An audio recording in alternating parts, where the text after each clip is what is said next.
Olá, amigos da Previna! Bem-vindos à segunda temporada do Prevcast. E hoje vamos falar sobre aleitamento materno. Para falar do assunto, temos aqui a presença de duas médicas. Doutora Lourdes Cogo, que é médica pediatra, cofundadora da Previna, e a presença da doutora Michele Marque Medeiros, que é pediatra também, nossa convidada especial de hoje. Bem-vinda, doutora Michele. Obrigada, Alda. Obrigada pelo convite, doutora Lourdes. Estou muito feliz de estar aqui hoje para conversar com vocês sobre aleitamento materno, que é um assunto que eu gosto bastante. É um prazer muito grande estar abrindo essa segunda temporada da Prevcast e trazendo a nossa convidada, a doutora Michele. É um prazer muito grande de recebê-la. Bom, hoje vamos falar sobre os benefícios da amamentação, os desafios, as dicas. Mas antes de começar, eu vou apresentar a doutora Michele para vocês. A doutora Michele, ela tem o título de especialista em pediatria pela Associação Médica Brasileira e pela Sociedade Brasileira de Pediatria. É graduada pela PUC de Campinas, com residência em pediatria e neonatologia pela Unicamp. Tem o certificado também de atuação na área de neonatologia pela Associação Médica Brasileira e pela Sociedade Brasileira de Pediatria. E doutora Michele também tem certificado de atuação na área de medicina intensiva pediátrica pela Associação Médica Brasileira, pela Sociedade Brasileira de Pediatria e Associação de Medicina Intensiva Brasileira. Ou seja, temos aqui duas médicas pediatras com larga experiência para a gente falar desse tema que é o aleitamento materno. Para começar, eu acho que a gente podia falar um pouquinho do conceito, dos benefícios da amamentação. Doutora Michele, você pode falar um pouquinho com a gente sobre isso? Acho que o aleitamento materno, acho que a gente vem, recentemente falando muito sobre isso, um assunto que está sempre em pauta. Ele traz inúmeros benefícios, tanto para o bebê quanto para a mãe. É um alimento que é completo, principalmente para os primeiros dias de vida. Ele é rico em proteínas, nutricionalmente ele é um alimento completo e, além de tudo, ele tem uma vantagem de passar os anticorpos, que a mãe produz para o bebê. Então, ele é como se fosse uma vacina natural para os bebês. Então, passa uma imunidade para o bebê. Doutora Lourdes, a senhora quer falar um pouquinho também sobre isso? Sobre essa questão da imunidade que a criança ganha através da amamentação? Pois é, uma imunidade natural. Como o bebê é um imunodeprimido, de uma maneira geral, nós temos que trazer alguns benefícios sempre que a gente puder. Um dos grandes benefícios são as vacinas, mas antes das vacinas, nós temos, evidentemente, a grande vantagem do aleitamento materno, dos anticorpos que a mãe tem e que já vão passar para o bebê desde o primeiro dia de vida. Eu acho que essa é a maior importância, além de ser um alimento absolutamente completo do ponto de vista nutricional para aquele recém-nascido. É isso que nós temos que estar lembrando sempre. É o alimento próprio da espécie, próprio para o bebê, não existe outro. Vamos lá, doutora Michele. Então, uma curiosidade. Esses anticorpos, caso a mãe amamente por bastante tempo, eles continuam sendo passados mesmo após 3 meses? Tem mães que amamentam mais tempo? Sim, é uma imunidade que passa enquanto a mãe estiver amamentando. Mas que não isenta da criança receber a vacina? Não, porque ela é aquela imunidade que vai ficar enquanto está amamentando. As vacinas, elas vão dar uma imunidade duradoura para o bebê. Então, ela faz com que o bebê a criança produza os seus próprios anticorpos, Então, ele fica protegido ao longo da vida contra aquela doença. A amamentação é só naquele momento. E mais benefícios do aleitamento materno? Eu acredito que sejam vários. Além dessa parte nutricional, com o alimento próprio para o bebê, como a doutora Lourdes falou, o leite humano é para o bebê humano.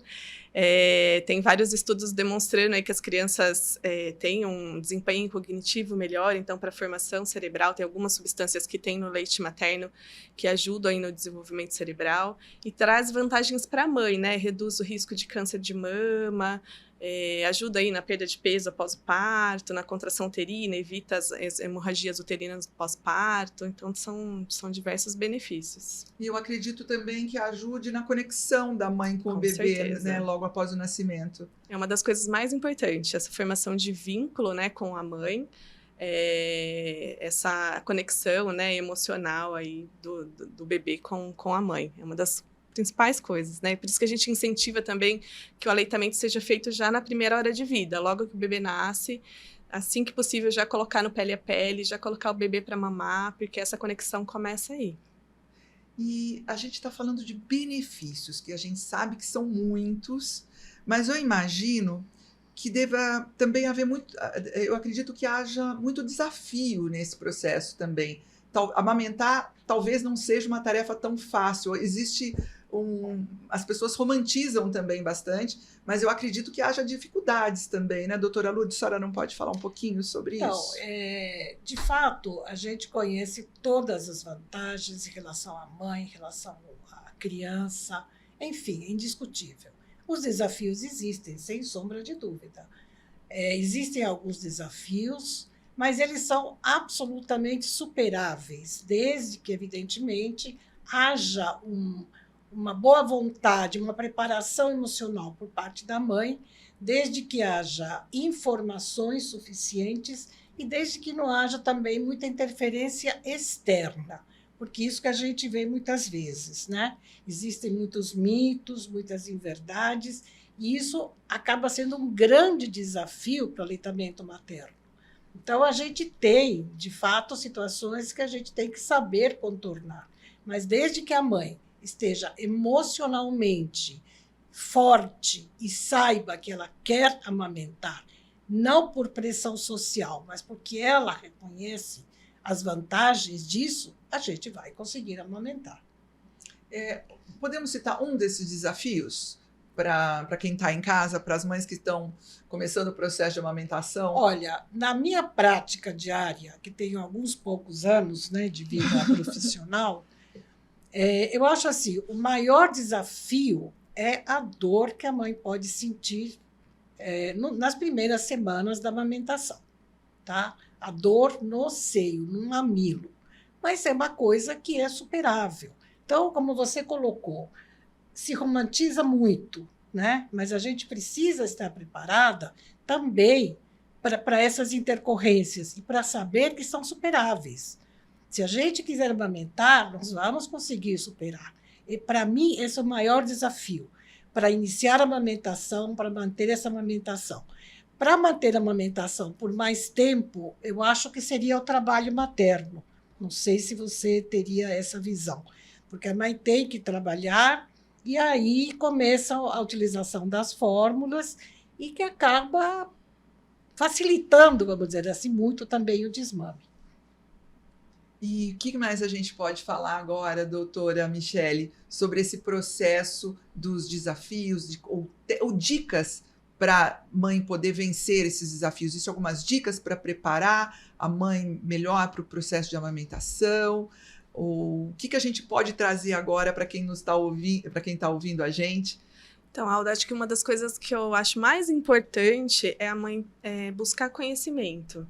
Eu acho que principalmente durante a gestação, já ter ideia de quais são os desafios que podem, né, acontecer. Então, conversar com o obstetra sobre isso, fazer uma consulta pré-natal com o pediatra, porque a amamentação são duas pessoas, né? É o bebê aprendendo a mamar e a mãe aprendendo a amamentar. E são diversos fatores que vão influenciar essa conexão. Então, a gente tem a mama, o mamilo, o desejo da mãe, a tolerância à dor, a tolerância à privação de sono. A gente tem um bebê que pode nascer muito pequenininho, pode nascer prematuro. Tem bebês que têm um padrão mais sonolento, outros que são mais ativos, mais esfomeados. Então, são vários desafios né, várias coisas que podem acontecer naquele início. Eu acho que o início da amamentação é um ponto, assim, bem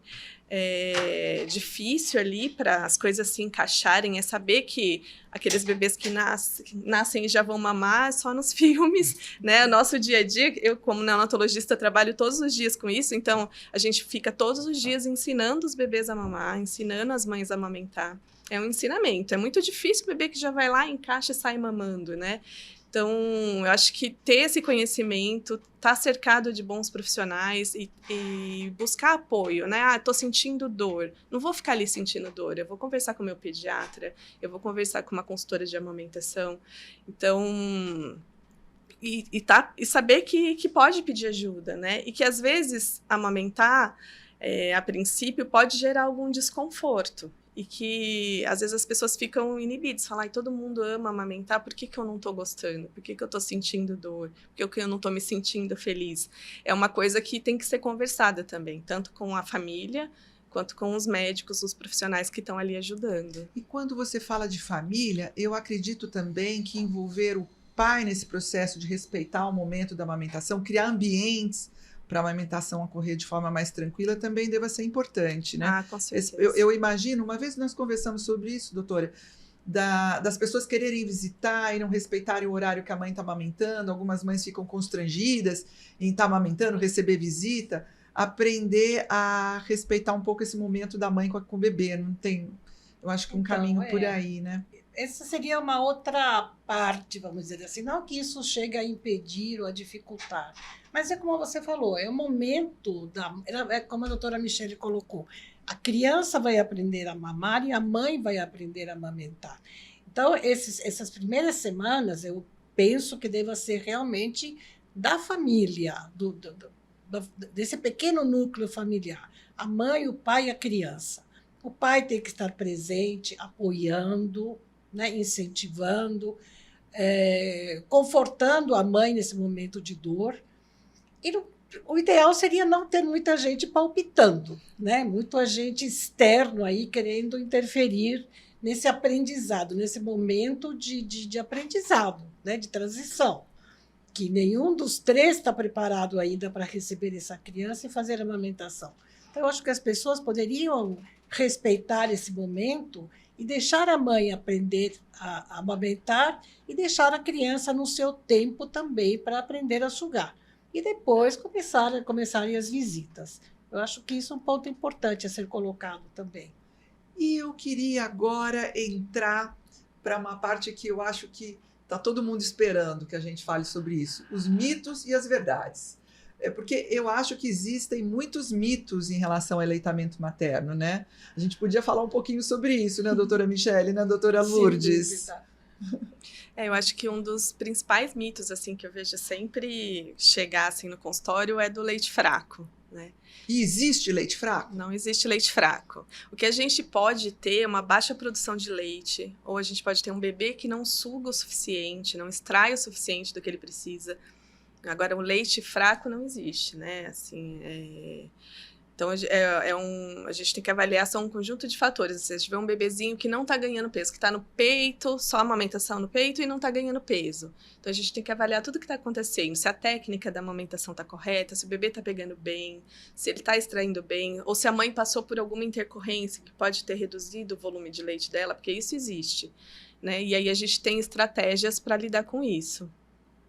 E mais algum mito? Então, esse leite fraco, acredito eu que seja, porque nos primeiros dias é o colostro, que também tem uma característica visual diferente do leite maduro. Então, as mães veem aquilo e elas acham que é fraco. E como a criança geralmente chora muito nos primeiros dias, nas primeiras semanas, e ninguém sabe exatamente qual a causa, tudo é fome. E se você coloca a criança para sugar, evidentemente ela vai sugar, ela não vai recusar. Então, aí todo mundo acha que porque leite tem aquela característica mais aguada, ele é fraco para aquilo que a criança precisa. E essa realmente é a primeira dificuldade, vamos dizer assim. O leite materno, mesmo depois maduro, ele é mais transparente do que um leite de vaca, por exemplo. Então, dá essa impressão de que é um leite menos, né, menos calórico, menos suficiente, pro pela transparência, assim, mas não é um equívoco. E uma pergunta que já me fizeram: o estresse impacta na produção de leite? Pode impactar. Isso é verdade? É verdade, porque como a produção de leite depende de hormônios, isso tem um ciclo cerebral, né, dos hormônios, estresse, privação de sono, qualquer desses fatores pode interferir sim na produção, pode reduzir a produção do leite. Então a mãe precisa de um ambiente tranquilo, um ambiente seguro, ela se sentir bem para que ela tenha uma boa produção. E mais alguma inverdade que a gente percebe que as mães chegam no consultório acreditando em alguma coisa que não é bem assim? Então, eu acho que é a questão para aumentar o leite. Você falou que pode ter situações em que o leite pode ser insuficiente, né? E aí a mãe começa a consumir alguns alimentos que, na verdade, não tem influência nenhuma. E que elas acreditam, que elas porque acreditam, a avó disse, sim, porque o vizinho aquelas disse. questões de antigamente, culturais, né? né? Culturais, plenamente Vem de culturais. muito longe. Né? Muito longe. E elas consomem esses alimentos ou deixam de consumir outros alimentos. Então, essa questão da alimentação materna, a gente encontra bastante também. Eu não posso comer isso porque vai dar cólica, ou eu não posso comer isso porque é aquilo, ou eu estou tomando muita cerveja preta porque diz que vai aumentar meu leite. Então, isso também confunde um pouco, não que atrapalha necessariamente, mas eu acho que confunde um pouco a cabeça da mãe, e é mais para ela, seria mais uma limitação ao aleitamento. Imagina, eu não posso comer tal coisa que eu gosto muito. Ela precisa se alimentar de forma adequada para as necessidades dela e da produção do leite, mas não que não possa consumir algum alimento, ou ela tiver que consumir necessariamente algum outro alimento. Eu falo que às vezes vira uma coisa ruim, né? Você tem que deixar de comer algumas coisas e comer coisas que você não gosta para poder amamentar. Então, né, a amamentação tem que ser uma coisa boa para todo mundo, não só para o bebê, tem que ser boa para a mãe. Se ela começa a se privar de muitas coisas, acaba realmente podendo interferir na amamentação. E outra pergunta: amamentar engorda? Não engorda, ao contrário, amamentar ajuda a redução do peso aí no pós-parto. Mas aí tem que saber o que está comendo também. Amamentar dá bastante fome, e às vezes a gente tem fome de coisas calóricas, então a gente tem que tentar manter uma alimentação saudável, não exagerar aí nos carboidratos, porque a gente tem fome bem dos carboidratos quando a gente está amamentando. Tomar bastante líquido, mas também não exagero. O líquido em excesso também faz mal para a produção de leite, tem que ter um equilíbrio. Não pode tomar pouco, mas também não pode tomar em excesso. Nada em excesso, né? Mas geralmente a amamentação ajuda aí a redução do peso das mães. E aí vem a questão, né? Como o médico falou que eu posso comer para aumentar meu leite, eu posso comer, na cabeça dela, come tudo, mais né? coisas do que deveria, né? Entendi. E a questão estética, muitas mães têm receio de amamentar pela questão estética mesmo. A amamentação, ela tem um impacto realmente estético na mãe? A própria gestação, a maior preocupação é com o seio, o formato do seio, né, que vai ficar caído, mas a própria gestação já muda a conformação da mama, e a idade influencia mais isso do que a própria amamentação. Então, a nossa produção de colágeno tem mais relação com a idade do que com a amamentação. Mas a própria gestação já vai mudar a conformação da mama. Ela não vai mais voltar a ser como era antes. Muda a coloração, muda o tamanho.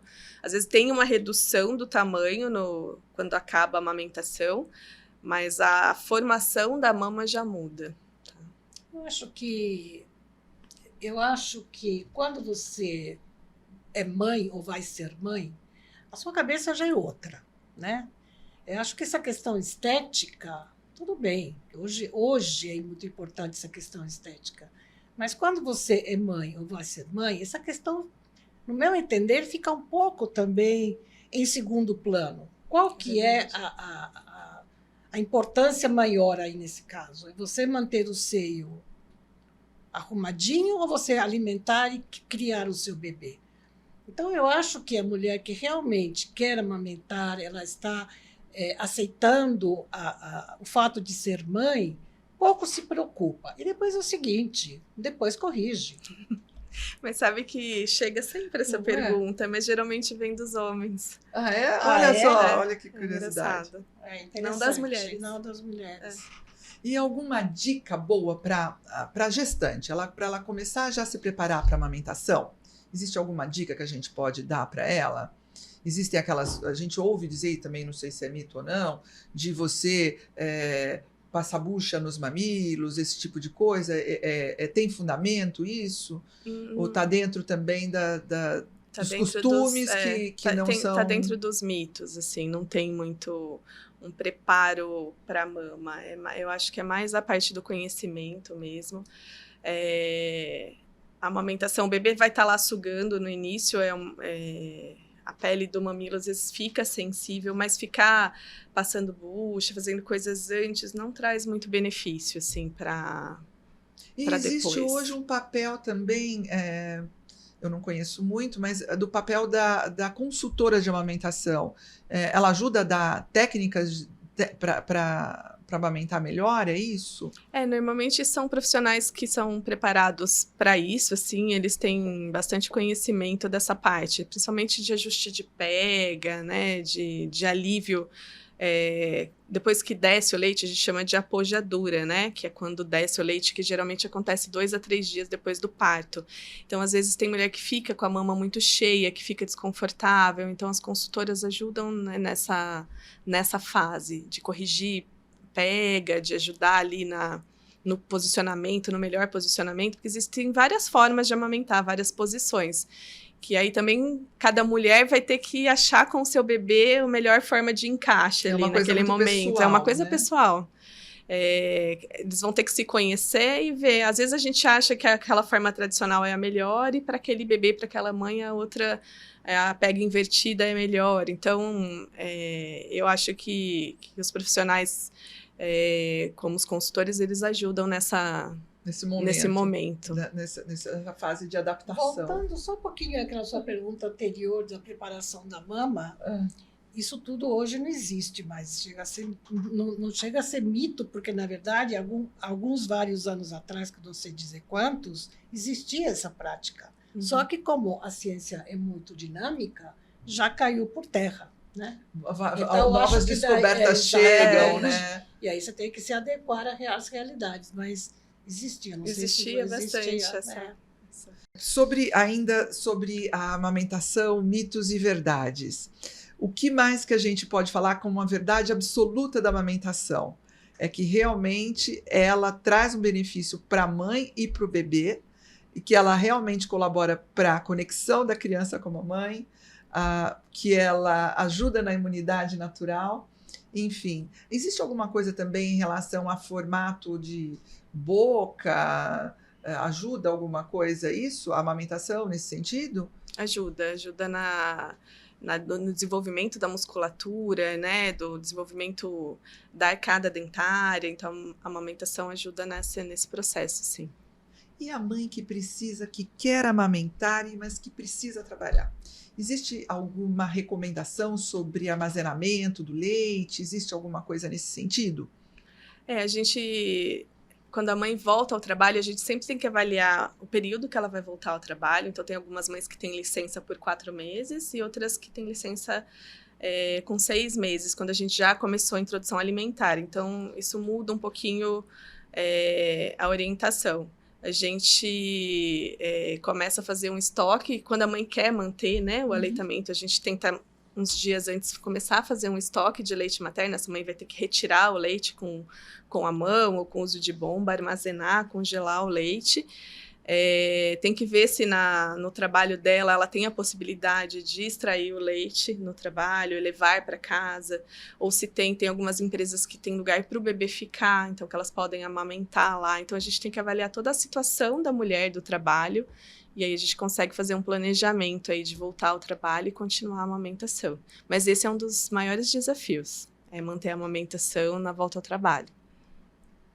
Algum comentário sobre isso, doutora Lourdes? Eu vi a senhora anotando já alguma coisa. Não, esse é outro assunto que eu gostaria de não esquecer só. Porque às vezes a gente tem tanta coisa, tanto assunto que a gente acaba esquecendo. Não, E apenas dizer para as mães que praticamente não existem contraindicações à amamentação, né? Eu acho que isso é mais importante.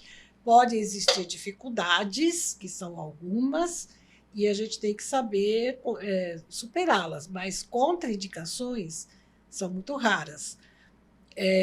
As mães que são HIV positivas não podem amamentar. As mães que estão em uso de medicações antineoplásicas também não devem amamentar. Basicamente, que eu lembro são as duas, né? Não lembro mais. Usuárias de drogas. Usuárias assim, de drogas ilícitas, né? A gente evita também que não devem amamentação. amamentar. Então, são muito poucas as contraindicações, né? Uso de medicamentos também. Mulheres que amamentam e que precisam se submeter a cirurgias também não têm contraindicação para amamentação. Então, as contraindicações são pouquíssimas. Existem as dificuldades e, como eu já disse, a gente pode superá-las. Ai, que bom saber isso. Espero, então, que a gente tenha conseguido contribuir para conhecimento, para incentivar a amamentação, incentivar esse aleitamento materno dentro da realidade de cada mãe. Eu acho que algumas mães... Existe uma contraindicação em amamentar mais do que 6 meses? 6 meses é o mínimo necessário. E quem só pode 3 meses, 4 meses, quem pode menos tempo? Como que lida com isso? Doutora, eu acho que Michele.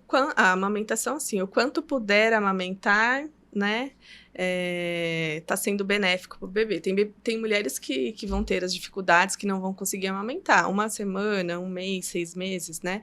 Não tem... O recomendado pela Organização Mundial de Saúde é manter o aleitamento materno até 2 anos, pelo menos. Então, exclusivo até os 6 meses e manter o aleitamento junto com a alimentação complementar até os 2 anos. Mas não tem o prazo. Se quiser amamentar mais, não tem problema.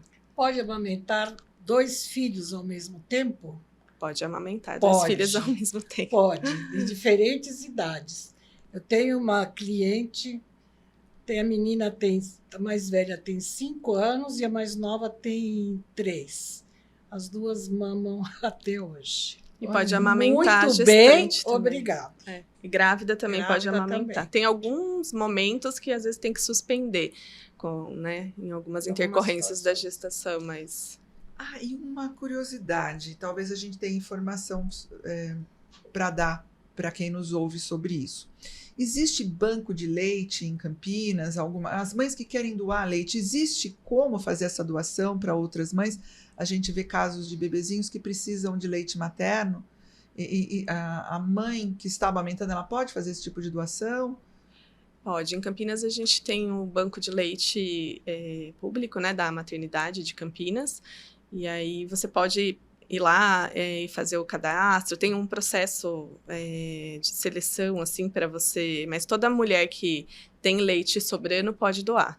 Só uma coisa que eu acho que é importante de falar, que o leite do banco de leite, né, o leite humano, ele ajuda principalmente os bebês prematuros, né, que estão internados na UTI. Faz muita diferença para eles receber leite humano, né, para a evolução intestinal, para o crescimento. Então, esse leite do banco de leite ajuda muito os bebês prematuros. É uma coisa muito... Quem consegue doar ajuda muito. Nem tem ideia do tanto que ajuda esses bebês. Porque todo mundo fala de doação de sangue e poucas pessoas falam de doação de leite humano.